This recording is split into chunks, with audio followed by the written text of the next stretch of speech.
In today's video, I'm going to teach you how to join Roblox Bladeball Discord server.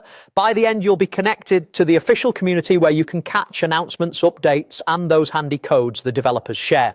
First, open the Roblox website and land on the home page. You can do this in any modern browser. Make sure you're on the main Roblox dashboard where you normally browse games and experiences. This is the best starting point because it lets you search directly inside Roblox, ensuring you find the official Bladeball game page rather than a copy or an unrelated listing.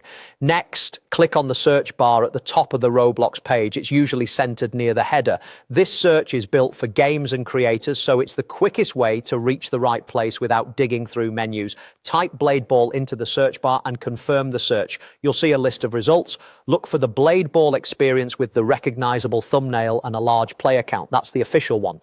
Click it to open the game's main page. Getting to the correct game page matters because that's where the verified community links live. Once you're on the Bladeball game page, scroll down. You're looking for a section labeled Community Server, often with a note like Join for Codes.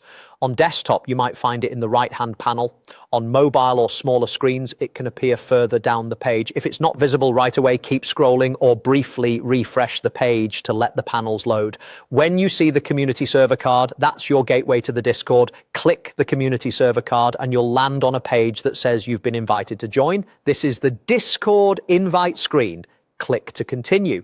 Depending on your setup, Discord may open in your browser or prompt you to open the app. If you're not signed in, you'll be asked to log in or confirm your account before joining. That's normal and helps keep the server secure.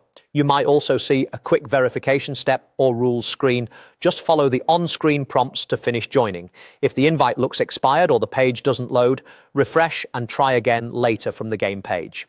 That's it. You're now in the Bladeball Discord server. From here, check the welcome or rules channel so you know how to participate, then look for announcements or codes, enjoy the community, and have fun playing.